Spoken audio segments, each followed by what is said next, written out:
Good evening. It is my great honor to introduce my friend, photographer, and artist of the year, not just Texas, but the world, Letitia Huckaby. 3 words I would use to describe Letitia have to be family, history, and community. Those words and those ideas intersect in everything that she does. She's not only an artist, but she is a wife and mother, and to the envy of a lot of her peers who are also part of big families, she somehow manages to balance the world between the art that she makes and the family that she loves and cares for. And it shows in the work that she creates. She often uses her family in her work, but she also just has this beautiful calm and balance that is inspiring to everyone around her. Her connection to her community goes beyond making work as an artist. She embeds herself and is sincere and genuine in her affection for the people around her. She has a very calm and level-headed approach to her interactions, and it's just completely disarming. I can't imagine getting one's subjects so connected in the way that she does, but I think it's because she has a genuine interest in what she's doing and in the people that she invites to collaborate with her in the work that she makes. It is quite an honor, but it's also a deserved honor to be awarded Texas Artist of the Year.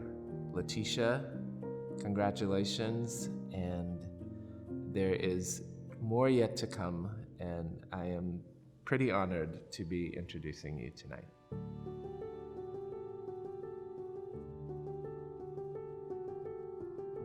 This exhibition, which is called Bitter Water Sweet, is a project that I really feel like is a culmination of the work that I've been doing recently in my practice. I was really excited to take on this project about Africatown, which is in Mobile, Alabama, a community started by slaves, and they started their own community and have actual descendants that still live there. I was really excited to work on this project. Within the body of work, there are pieces solely dedicated to what I call ancestors, or those original individuals that came over on the slave ship. And then there's some portraits that were taken, which you can see behind me, of their descendants. And then other 2 aspects of the show is sort of what I called the water and landscape section, where I'm following the path that their ship took when they came into Mobile Bay and where the ship is now, because the ship is currently being studied by the government and by scientists to see if it can be raised. It's the only sort of intact ship that's left. So there's some images that show where the ship is now, scans of the river bottom, and then just images of the water.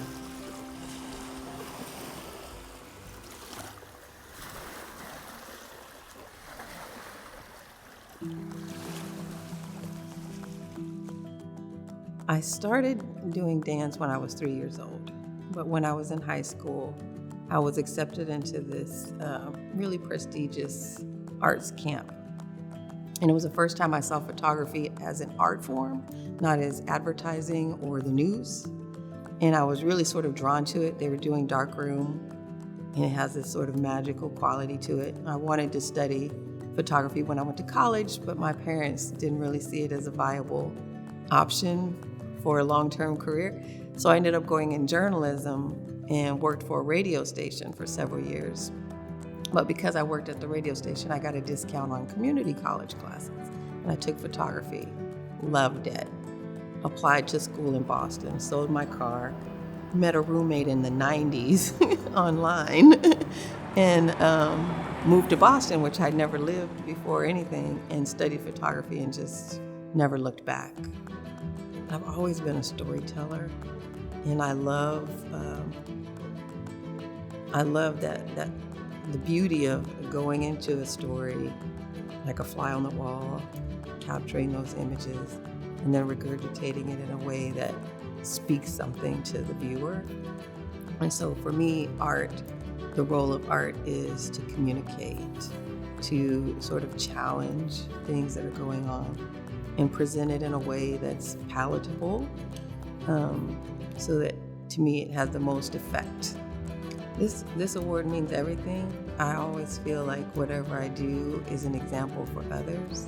And so I know that there's other artists of color, other female artists that are looking at this.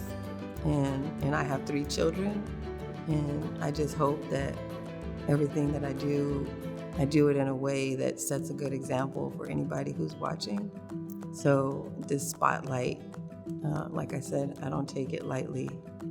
I feel the weight of that.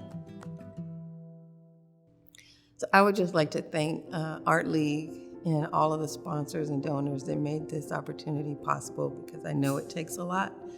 They make it look really easy, but I've seen the work that they put in, and so I'm just really grateful for that and all that they do. I would like to also thank my family for supporting me in this, because I did travel a good bit while I was making this work, and all of those who helped me to get this far. I just want to thank everyone.